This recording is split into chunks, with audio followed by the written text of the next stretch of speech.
إن الحمد لله نحمده ونستعينه ونستغفره ونؤمن به ونتوكل عليه ونعوذ بالله من شرور أنفسنا ومن سيئات أعمالنا.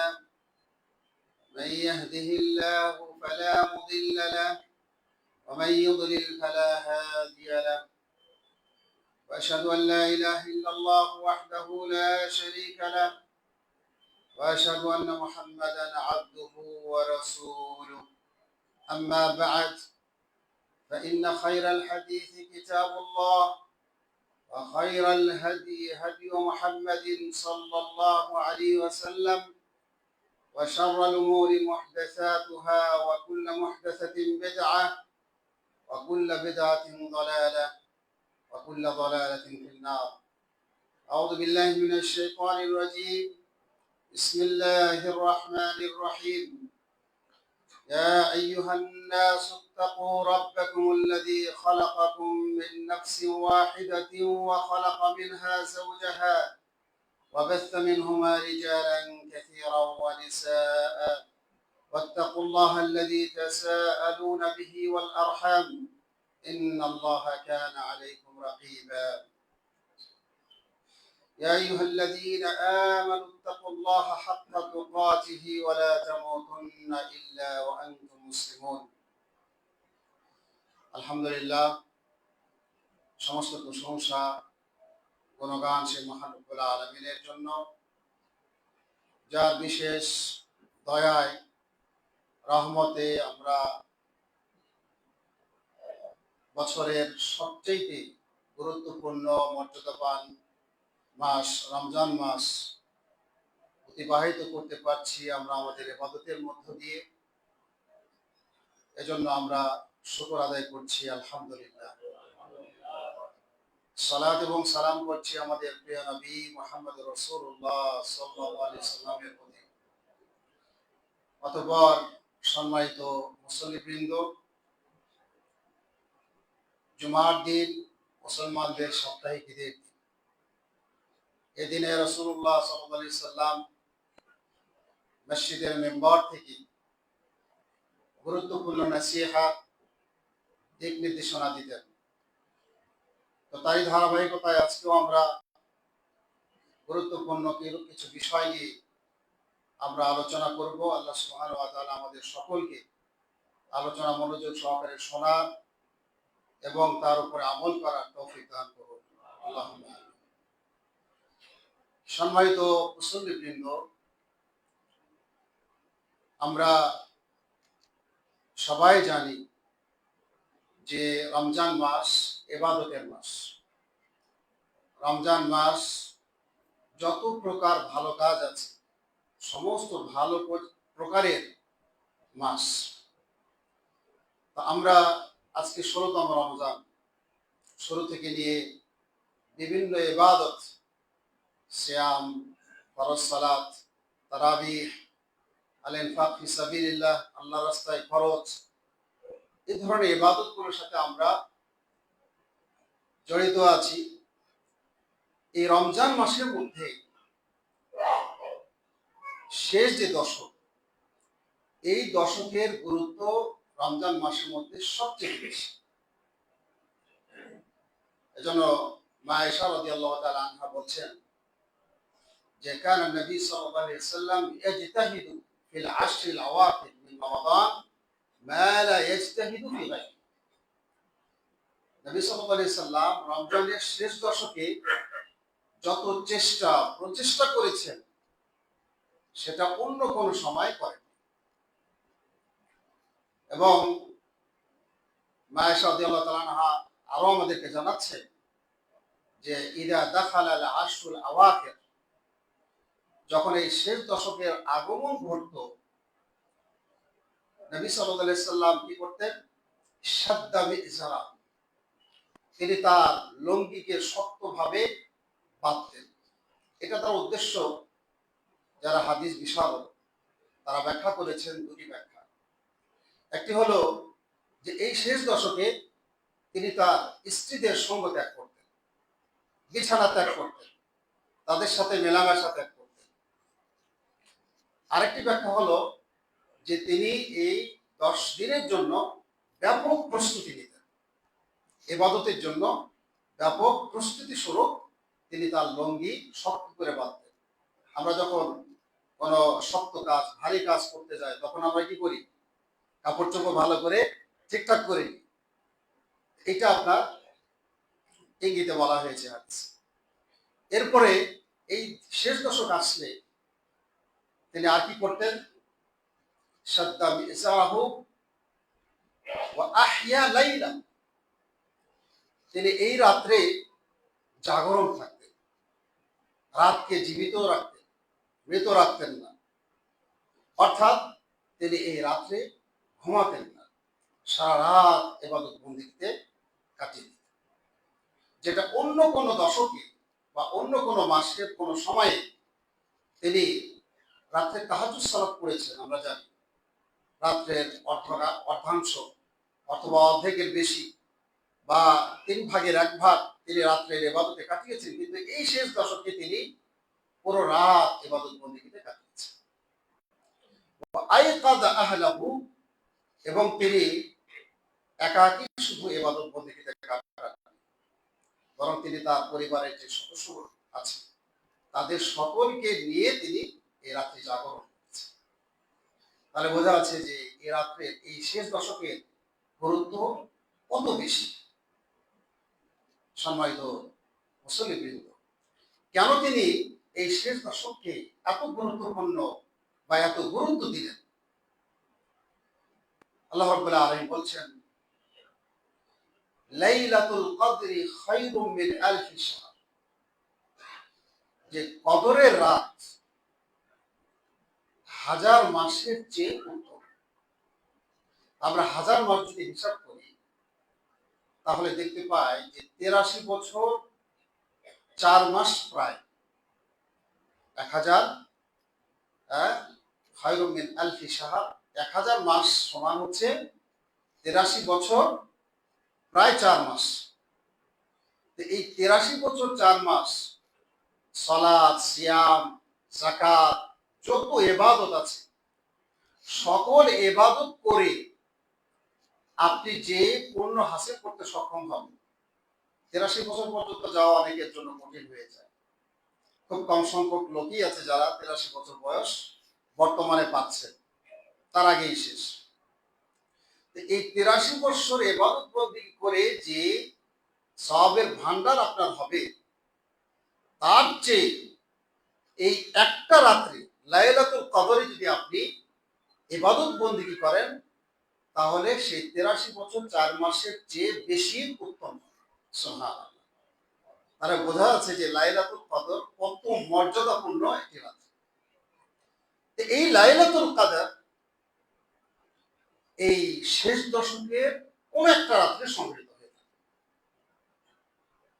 এই লাইলাতুল কদর পাওয়ার জন্য রাসূলুল্লাহ সাল্লাল্লাহু আলাইহি সাল্লাম এই শেষ দশকে জাগ্রত থাকতেন, ইবাদত বন্দেগীতে নিজেকে কাটিয়ে দিতেন, পরিবার বর্গকেও জাগিয়ে রাখতেন। লাইলাতুল কদর এই শেষ দশকে কখন হবে এই ব্যাপারে বেশ কয়েকটা বর্ণনা এসেছে। যেমন রাসূলুল্লাহ সাল্লাল্লাহু আলাইহি সাল্লাম বলেছেন, তাহাররাউ লাইলাতাল কদরি ফিল আশরিল আওয়াখির মিন রমাদান, যে রমজানের শেষ দশকে তোমরা লাইলাতুল কদর সন্ধান করো।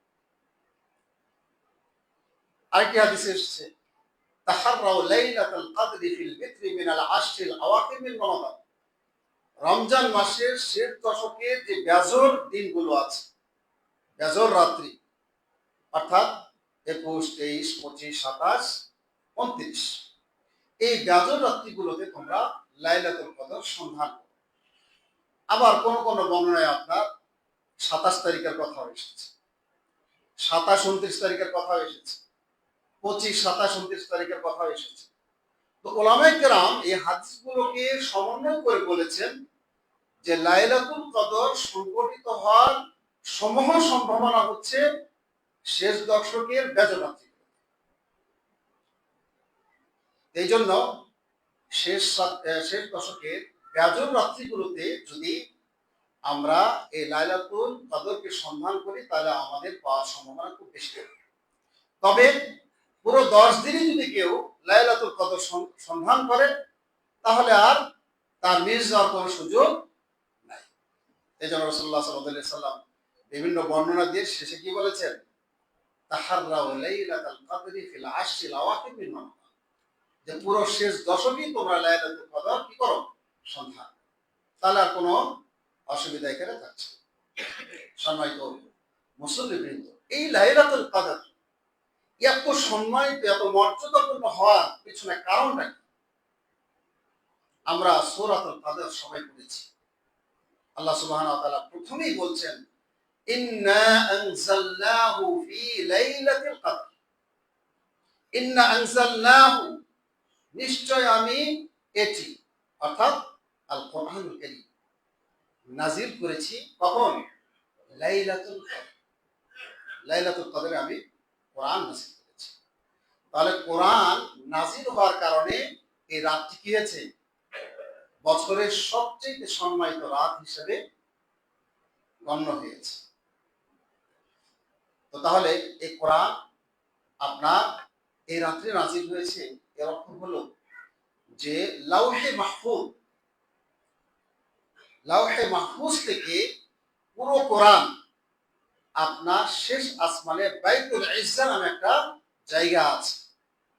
আমরা যে আসমান দেখতে পাই সে আসমান বাইতুল ইজ্জা। এই বাইতুল ইজ্জায় পুরো কোরআনকে এই কদরের রাত্রে নাজিল করা হয়েছে, পুরো কোরআন। এরপরে 23 বছর সময় ধরে রাসূলুল্লাহ সাল্লাল্লাহু আলাইহি সাল্লামের উপরে জিবরাইল আমিন আলাইহিস সালাতু ওয়াস সালাম যখন যে আয়াত প্রয়োজন হয়েছে, যে সূরা প্রয়োজন হয়েছে, এই শেষ আসমান থেকে পর্যায়ক্রমে নাজিল করা হয়েছে। তাহলে লাওহে মাহফুজ থেকে এই কোরআন শেষ আকাশের এই বাইতুল ইজ্জায় নাজিল করা হয়েছিল লাইলাতুল কদর। এই লাইলাতুল কদর মহিমান্বিত হওয়ার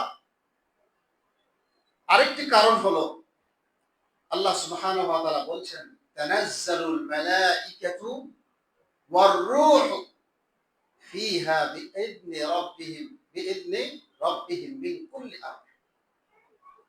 যে এই লাইলাতুল কদরে যত ফেরেশতা আছে, ফেরেশতারা সব এই জমিনে নেমে আসে। সাথে ফেরেশতাদের সর্দার জিবরাইল আমিন আলাইহিস সালাতু ওয়াস সালাম, তিনি কি করেন? এই লাইলাতুল কদরে অবতরণ কি নিয়ে? মিন কুল্লি আমর, আগামী 1 বছর এই লাইলাতুল কদর থেকে নিয়ে আগামী 1 বছর এই পৃথিবীতে কে মারা যাবে, কে কতদিন হায়াত পাবে, কি কি দুর্ঘটনা, কি কি শুভ সংবাদ আসবে, সবগুলো নিয়ে তারা কি হয় এই রাত্রে আসে। মানে ভাগ্য, যেটাকে আমরা ভাগ্য রজনী বলি, এই রাত্রে আগামী 1 বছর কি হবে আমাদের জীবনে, সবগুলো বিষয় নিয়ে এই রাত্রে ফেরেশতারা অবতরণ। এই জন্য হাদিসে এসেছে, রাসূলুল্লাহ সাল্লাল্লাহু আলাইহি ওয়াসাল্লাম বলছেন যে লাইলাতুল কদর তিলকা লাইলা ফিল আরদি ইন্নাল মালাইকা আকসারু মিন আদাদিল হাসাব। যে ফেরেশতাদের মানে এই পরিমাণ, তাদের সংখ্যা এত বেশি হয় এই রাত্রে, যে আপনার পাথর যে কণা আছে, আমাদের পাথর কণা আছে, পৃথিবীতে যত পাথর কণা আছে তার চেয়েও সংখ্যায় বেশি ফেরেশতারা এই রাত্রে অবতরণ করে। আর ফেরেশতারা কি নিয়ে অবতরণ করেন? আল্লাহর পক্ষ থেকে রহমত নিয়ে অবতরণ করেন। এই জন্য এই রাতটি মহিমান্বিত হওয়ার এটি একটি গুরুত্বপূর্ণ কারণ। আরেকটি কারণ হলো যে এই রাত্রে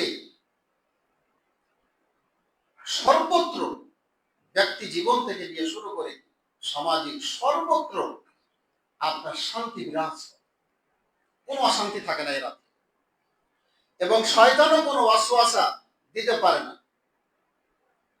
এমন একটি রাত। এজন্য আল্লাহ সুবহানাহু ওয়া তাআলা বলছেন, সালামুন হিয়া হাত্তা মাতলাইল ফাজর। সালাম, সালাম মানে কি? শান্তিপূর্ণ, শান্তিপূর্ণ থাকে এই রাত্রি। হাত্তা মাতলাইল ফাজর, ফজর উদিত হওয়া পর্যন্ত। মানে পুরো রাত্রি মাগরিব থেকে নিয়ে ফজর উদিত হওয়া পর্যন্ত পুরো রাত্রি আপনার শান্তিময়। তাহলে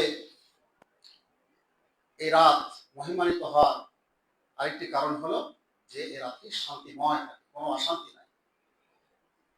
আরেকটি হলো কি, আল্লাহ সুবহানাহু ওয়া তাআলা বলছেন ইন্না আনসালনাহু ফি লাইলাতিন মুবারাক। সূরা দুখানের এই আয়াতে আল্লাহ সুবহানাহু ওয়া তাআলা বলছেন যে আমি এই কোরআনকে নাযিল করেছি বরকতময় রাত্রি। মানে এই লাইলাতুল কদর কি? বরকতময় রাত্রি। শুধু বারাকাত, বারাকাত মানে কি? যে আপনার সওয়াবের বৃদ্ধি। বারাকাত মানে হচ্ছে আন-নামা ওয়া সিয়াদ। বরকত মানে কি? বৃদ্ধি পাওয়া, কোন জিনিসের বৃদ্ধি পাওয়া। তো তাহলে এই রাত্রে বরকতময় হওয়ার কারণে আল্লাহ সুবহানাহু ওয়া তাআলার কাছে এই রাত্রি অনেক গুরুত্বপূর্ণ। সম্মানিত মুসল্লিবৃন্দ, তাহলে এই লাইলাতুল কদর সন্ধানের জন্য রাসূলুল্লাহ সাল্লাল্লাহু আলাইহি সাল্লাম শেষ দশকে সবচেয়ে বেশি কি করেছেন? প্রচেষ্টা করেছেন। নিজে জাগ্রত হয়েছেন, পরিবার বর্গকেও এ রাত্রে জাগরণ করেছেন। সম্মানিত মুসল্লিবৃন্দ, এরপরে এই রাত্রে আমরা এই শেষ দশকে আমরা কি কি প্রচেষ্টা করতে পারি, কি কি চেষ্টা করতে পারি, কি কি ইবাদতে আমরা কাটাতে পারি। আমাদের উপরে আল্লাহ সুবহানাহু ওয়া তাআলা ফরজ যে ইবাদতগুলো দিয়েছেন, সালাত, সিয়াম, যাকাত, এভাবে আপনার রমজানের একদম শেষের দিকে যাকাতুল ফিতর, এই যে ইবাদতগুলো, এগুলো তো বাধ্যতামূলক, আপনাকে করতেই হবে। এটা এ মাসেও করতে হয়, অন্যান্য মাসেও আপনাকে ফরজ ইবাদতগুলো পালন করতে হয়। তো এই ইবাদতগুলো যেন যথাযথভাবে হয়, আপনি সালাত যেভাবে পড়া দরকার, জামাতের সাথে মসজিদে একটু আগে এসে আপনি ফরজ ইবাদতগুলো এই রাত্রিগুলোতে বা এই দিনগুলোতে আপনি আদায় করুন। এরপর যত নিষিদ্ধ কাজ আছে এই রমজান মাসে, রমজান মাস ছাড়াও যত নিষেধ আছে, সমস্ত নিষেধাবলী থেকে এই শেষ দশকে বিশেষভাবে আপনি ভয় করবেন, এগুলো বিরত থাকবেন। এজন্য রাসূলুল্লাহ সাল্লাল্লাহু আলাইহি সাল্লাম বলেছেন, এই সিয়াম পালনকালীন অবস্থায় কেউ যদি কোনো অন্যায় জড়িত হয়ে যায়, তাহলে কিন্তু আপনার তার যে সিয়ামের যে ফজিলত, রোজার যে ফজিলত, যে সওয়াব, যে প্রতিদান আল্লাহর কাছে আছে, সেই প্রতিদান কিন্তু পাওয়া যায় যদি কেউ গুনার সাথে লিপ্ত থাকে। সবাই না, কেউ কেউ আছে যে আপনার সময় পাস করার জন্য অনর্থক মোবাইলে গান শুনছে, টিভিতে আপনার বিভিন্ন অনইসলামিক চিত্র দেখছে, বিভিন্ন সিরিয়াল দেখছে, সময় কাটাচ্ছে, সময় যাচ্ছে না রমজান মাসে। তাহলে এই সিয়াম কিন্তু আপনার তার হয়তো ফরজিয়াত, তার উপরে যে ফরজ ছিল এটা হয়তো আদায় হয়ে যাবে, কিন্তু এটার যে বিনিময় আল্লাহর কাছে আছে সিয়াম, এই বিনিময় থেকে সে বঞ্চিত হয়ে যাবে। রাসূলুল্লাহ সাল্লাল্লাহু আলাইহি সাল্লাম, আপনারা শুনেছেন অসংখ্যবার এই হাদিস, যে মান লাম ইয়াদা কাওলা যুর ওয়াল আমালা বিহি, যে ব্যক্তি মিথ্যা কথা, মিথ্যা কাজ, মিথ্যা কর্ম, এগুলো থেকে বিরত থাকতে পারলো না, ফালাইসা লিল্লাহি হাজাতুন ফি আন ইয়াদা তাআমাহু ওয়া শারাব, আল্লাহ সুবহানাহু ওয়া তাআলার কোনো প্রয়োজন নেই যে সে খাবার পানীয় থেকে যে বিরত থাকছে, এটা আল্লাহর প্রয়োজন। তার মানে কি সে অন্যায় কাজ থেকে বিরত থাকেনি, সুতরাং এগুলো কোনো কাজ হবে না আল্লাহর কাছে। রাসূলুল্লাহ সাল্লাল্লাহু আলাইহি সাল্লাম অন্যত্র বলছেন, রুব্বা সাইমিন হাদদুহু মিন সিয়াবিহি ইল্লা আল জু'উ ওয়াল আতশ, অনেক সিয়াম পালনকারী আছে যাদের সিয়ামের অংশ হলো কি? না খেয়ে থাকা, তারপর পিপাসায় থাকা। মানে না খেয়ে থাকা পিপাসা ছাড়া তার কোনো উপকার আর নাই।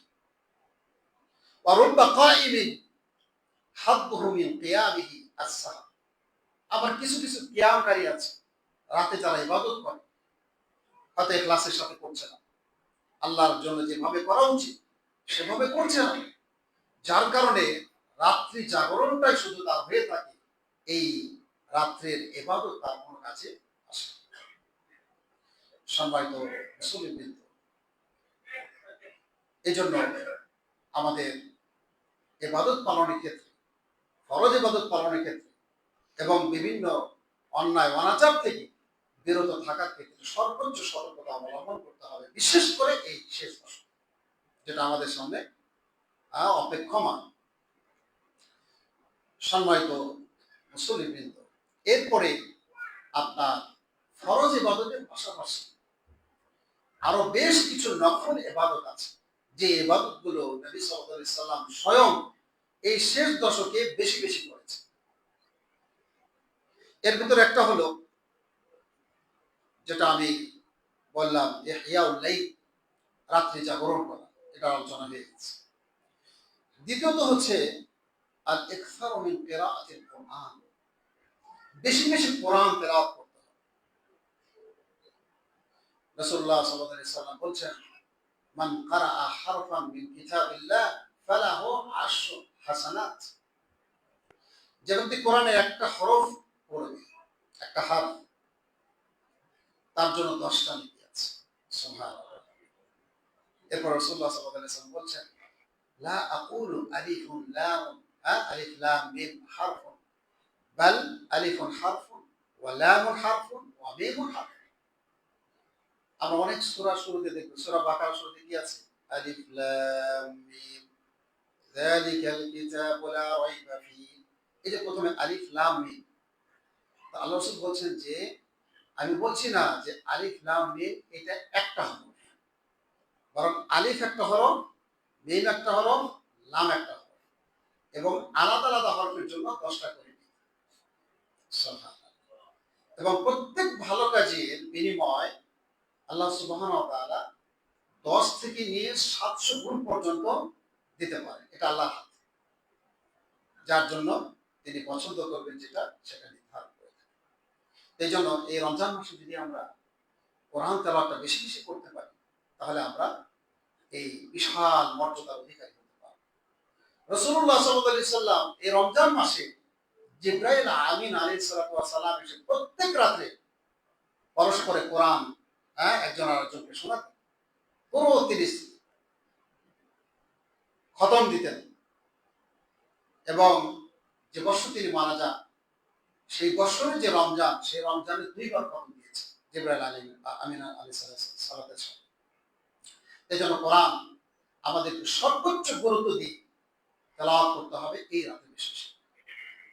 আমরা আমাদের পূর্বসূরি যারা সালাফ যাদেরকে বলি, সালাফে সালেহিন, তাদের জীবনের দিকে যদি তাকিয়ে দেখি, দেখা যায় যে তারা ইমাম শাফি রাহিমাহুল্লাহ আপনার নাম শুনেছেন, ইমাম আবু হানিফা রাহিমাহুল্লাহর নাম শুনেছেন। তো তাদের জীবন দশায় তারা এই রমজানে আপনার কয়বার খতম দিতেন কোরআন জানেন? শুনলে আশ্চর্য হয়ে যায়। 60 বার খতম দিতেন, মানে প্রত্যেক দিন 2বার করে কোরআন খতম দিতেন। এটা মানে বিশ্বাসে আসে, কিন্তু বাস্তবতা হলো যে তারা কোরআনের জন্য এই মাসটাকে বেছে নিতেন। এই মাসে অন্য কোনো ইবাদত, মানে অন্য কোনো কাজে তিনি ব্যয় করতেন না, সবচেয়ে বেশি ব্যয় করতেন কোরআনের পিছনে। কোরআন চর্চা, কোরআন গবেষণা, কোরআনের অর্থ বোঝা, এটার পিছনে সময় তারা ব্যয়। ইমাম মালিক রাহিমাহুল্লাহ, ওনার আপনার নাম শুনেছেন, মদিনার আলেম ছিলেন, মদিনার ইমাম বলা হয়, ইমাম দারিল হিজরা, মদিনার ইমাম। তিনি হাদিসের দাস দিতেন মসজিদে নববীতে, ছাত্র ছিল তার। কিন্তু রমজান মাস যখন আসতো, তখন তিনি হাদিসের দাস রেখে কোরআনের দাস দিতেন। তাফসীর, কোরআনের অর্থ, এটা দিয়ে তিনি পুরো মাস ব্যয় করতেন। সম্মানিত মুসলিমবৃন্দ, তো এই জন্য যদি হাদিসে আপনার কোরআন 3 দিনের কমে খতম দেওয়ার ব্যাপারে নিরুৎসাহিত করা হয়েছে। কোরআন কি 3 দিনে কমে খতম করার ব্যাপারে নিরুৎসাহিত করা হয়েছে, মানে সর্বনিম্ন 3 দিন আপনি কোরআন খতম করতে পারেন। যদি এর বেশি করেন তাহলে দেখা যাবে যে আপনার শুধু টেনে পড়তে হবে, অনেক সময় তো অর্থ নাও বোঝা যেতে পারে, এলোমেলো হতে পারে। কিন্তু এই রমজান মাস বিশেষ কিছু সময় বিশেষ স্থানে আপনার কোরআন দিনে আপনি একবার দুইবারও যদি খতম দিতে পারেন দেওয়া যাবে। কিন্তু এটা নিষেধাজ্ঞা যেটা এসেছে সেটা হচ্ছে প্রত্যেক মাসে কন্টিনিউ আপনার 3 দিনের নিচে কোরআন খতম করার ব্যাপারে নিষেধাজ্ঞা এসেছে। কিন্তু আপনি ধরেন রমজান মাস, এই মাসে আপনি দিনে যদি একবারও কোরআন খতম দেন অসুবিধা নেই, 2 দিনে কোরআন খতম দেন অসুবিধা নেই। এমনকি আপনি মক্কায় গেছেন, বাইতুল্লাহ পবিত্র স্থান, আপনি মনে করলেন যে আমি কোরআন, আমি এখানে 5 দিন থাকবো, আমি 2টা খতম দিয়ে যাবো, কোনো কাজ নাই, আপনি দিতে পারেন। বিশেষ স্থানের সাথে সম্পর্ক। এই জন্য আমরা এই জায়গাগুলোতে কোরআন বেশি বেশি তেলাওয়াত করতে পারি। এই কোরআন কিয়ামতের দিন তার পাঠকারীর জন্য সুপারিশকারী হিসাবে হাজির হবে। সুবহানাল্লাহ। কোরআন সুপারিশ করবে আপনার জন্য, যা আমাকে তেলাওয়াত করেছে, আমার অর্থ বুঝেছে, সুতরাং আল্লাহ তুমি একে কি করো, পার করে দাও, ক্ষমা করে দাও। এই জন্য যারা কোরআন পড়তে পারে তারা তো করবই, যারা দিয়ে দুর্বলতা আছে তারা প্রয়োজনে আমরা এই দিনগুলোতে চেষ্টা করি, আল্লাহ সুবহানাহু ওয়া তাআলা ভালো কাজে চেষ্টা করলে সহযোগিতা করে। সম্মানিত মুসল্লিবৃন্দ, এরপরে আরেকটি গুরুত্বপূর্ণ ইবাদত হলো এই শেষ দশকে, সেটি হচ্ছে ইতিকাফ করা। কি করা? ইতিকাফ করা। এই ইতিকাফ নবী সাল্লাল্লাহু আলাইহি সাল্লাম মদিনা আগমনের পর থেকে যতদিন ছিলেন প্রত্যেক রমজানে তিনি এই ইতিকাফ করেছেন। এজন্য ইতিকাফ করা হচ্ছে সুন্নাতে মুআক্কাদা। নবী সাল্লাল্লাহু আলাইহি সাল্লাম এই সুন্নাতটাকে অত্যন্ত গুরুত্ব সহকারে তিনি পালন করেছেন। ইতিকাফ মানে আমরা সবাই জানি, ইতিকাফ মানে এই শেষ দশকে মসজিদে অবস্থান করা।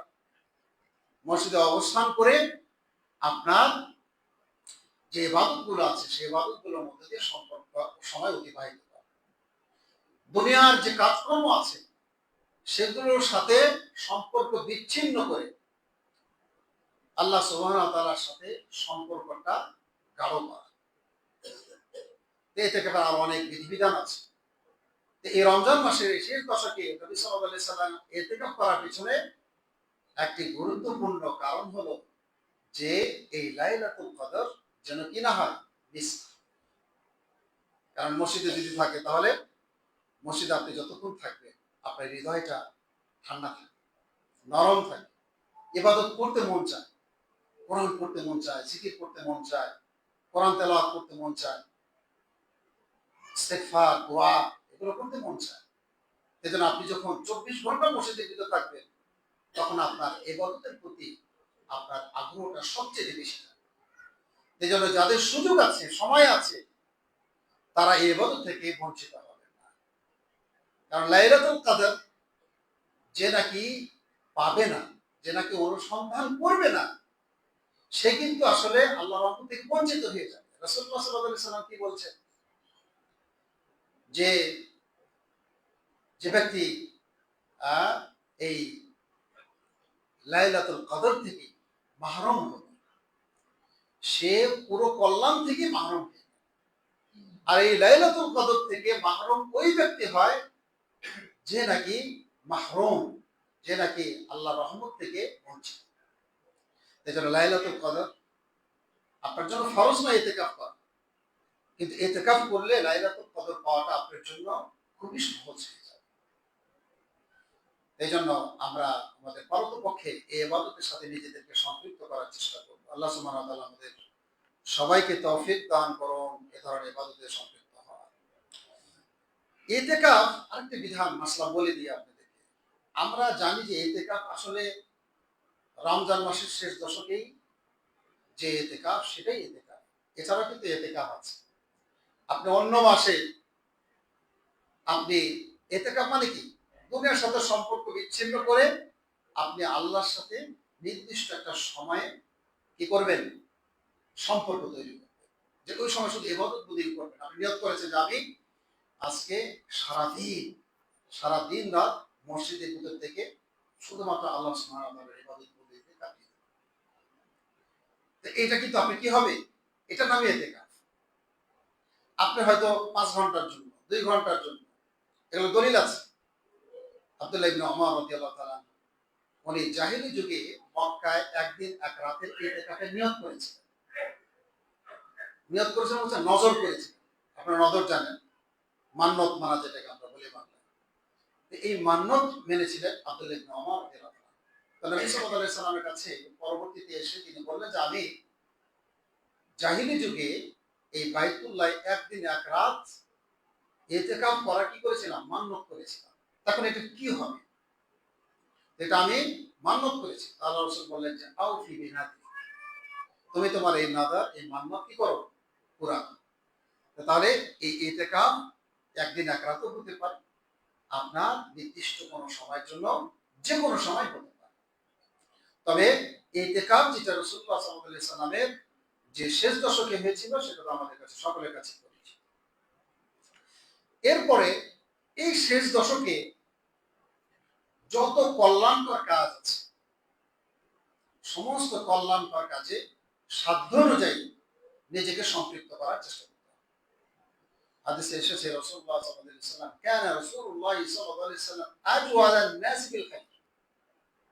নবী সাল্লাল্লাহু আলাইহি ওয়াসাল্লাম মানুষদের ভিতরে সবচেয়ে ভালো কাজে অগ্রগামী ছিলেন। ওয়া কানা আজওয়াদু মা ইয়াকুনু ফি রমাদান হিনা ইয়ালকাহু জিবরিল আলাইহিস সালাতু ওয়াস সালাম। আর জিবরাইল আলাইহিস সালামের সাথে যখন সাক্ষাৎ হতো তখন তিনি সবচেয়ে বেশি ভালো কাজে অগ্রগামী হতেন। রমজান মাসে প্রত্যেক রাত্রে কিন্তু জিবরাইল আমিনের সাথে কি হতো, তার সাক্ষাৎ হতো। আর যখনই সাক্ষাৎ হতো তার মানে কি আল্লাহর পক্ষ থেকে এসেছে, আল্লাহর পক্ষ থেকে ভালো কাজে উৎসাহ দেওয়ার জন্যই এসেছিল জিবরাইল আলাইহিস সালাম। এই জন্য তিনি সবচেয়ে বেশি ভালো কাজে অগ্রগামী ছিলেন। এবং তার এই অগ্রগামিতাটা কেমন, এটা হাদিসের শেষ অংশে এসেছে ওয়া কানা আজওয়াদু মিনার রিহিল মুরসালা। প্রবাহিত যে বাতাস আছে, এই প্রবাহিত বাতাসের চেয়েও দ্রুতগামী ভালো কাজে অগ্রগামী তিনি ছিলেন। সুবহানাল্লাহ। তাহলে ভালো কাজ, এটা আমরা সকলেই জানি যে ভালো কাজ। যেমন ভালো কাজের মধ্যে আপনার আছে আল্লাহর রাস্তায় খরচ করা, অনেক গুরুত্বপূর্ণ ইবাদত। আমাদের অনেকের কাছে মাশাআল্লাহ মাল আছে, টাকা আছে, কিন্তু অনেক সময় মানে খরচ হয়ে যাওয়ার পরে আমাদের ভিতরে একটা কৃপণতা কাজ করে। কিন্তু এই আল্লাহর রাস্তায় ব্যয়ের অনেক খাত আছে, কিন্তু আল্লাহর রাস্তায় সামগ্রিকভাবে ব্যয়, এটা যে আল্লাহর কাছে কত ফজিলতপূর্ণ এবং কত মর্যাদাপূর্ণ, এটা কোরআনের অসংখ্য আয়াতে আপনি পাবেন। আল্লাহ সুবহানাহু ওয়া তাআলা বলছেন মাতালুল লাযীনা ইউনফিকুনা আমওয়ালাহুম ফি সাবিলিল্লাহি কামাসালি হাব্বা, যারা আল্লাহর রাস্তায় তাদের মাল ব্যয় করে তাদের দৃষ্টান্ত হলো কামাসালি হাব্বা, শস্য দানা যে আছে, শস্য দানার ন্যায়, একটা শস্য দানার ন্যায়। আনবাতাত সাবআ সারাবি, এই একটা শস্য দানা থেকে 7টা শীষ হয়ে থাকে। ফি কুল্লি সুবলাতিন মিআতু হাব্বা, আর প্রত্যেকটা শীষে 100টা করে আবার কি হয়, দানা হয়। ওয়াল্লাহু ইউদাইফু লিমান ইয়াশা ওয়াল্লাহু ওয়াসিউন। আল্লাহ সুবহানাহু ওয়া তাআলা যাকে ইচ্ছা সব বৃদ্ধি করে থাকেন, আর তিনি প্রশস্তকারী এবং সবচেয়ে বেশি জানেন। সম্মানিত মুসলিমবৃন্দ, ইনফাক আল্লাহর রাস্তায় খরচ কত মর্যাদাপূর্ণ যে ব্যক্তি মারা যাবে, মারা যাওয়ার পরে আল্লাহর কাছে বলবে যে আল্লাহ আমাকে আরেকটা বার সুযোগ দাও, আমি ফিরে গিয়ে কি করব, তোমার রাস্তায় সাদাকা করব। সূরাতুল মুনাফিকিনের শেষে আল্লাহ সুবহানাহু ওয়া তাআলা বলেন আনফিকু মিম্মা রাযাকনাকুম, তোমাদেরকে যে সম্পদ আমি দিয়েছি সেখান থেকে তোমরা খরচ করো। মিন ক্বাবলি আন ইয়াতিয়া আহাদাকুমুল মাউত, তোমাদের কাছে মৃত্যু আসার আগে।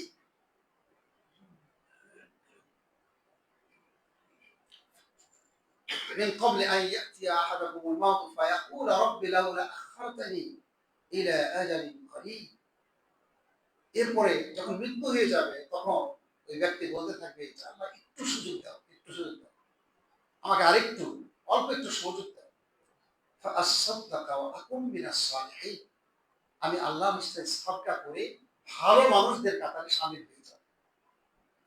তাহলে বোঝা যাচ্ছে যে আল্লাহর রাস্তায় খরচের অনেক ফজিলত আছে। যেন আমরা আমাদের সাধ্য অনুযায়ী এই শেষ দশকে আমরা আল্লাহর রাস্তায় খরচ করার ব্যাপারটি অব্যাহত রাখার চেষ্টা করব। আল্লাহ সুবহানাহু ওয়া তাআলা আমাদের সকলকে তৌফিক দান করুন। এরপরে বেশি বেশি এই শেষ দশকে দিনে রাত্রে দোয়া করতে হবে, ইস্তেগফার করতে হবে। মা আয়েশা রাদিয়াল্লাহু তাআলা আনহা রাসূলুল্লাহ সাল্লাল্লাহু আলাইহি ওয়াসাল্লামকে বললেন যে আমি যদি এই লাইলাতুল কদর পেয়ে যাই, আমি লাইলাতুল কদরে আছি, তা এই লাইলাতুল কদরে আমি কি দোয়া করব, কোন দোয়াটা করব? নবী সাল্লাল্লাহু আলাইহি সাল্লাম শিখিয়ে দিলেন যে আল্লাহুম্মা ইন্নাকা আফুউন তুহিব্বুল আফওয়া ফাআফু আননি। ছোট্ট একটা দোয়া, অনেক গুরুত্বপূর্ণ। কি দোয়া?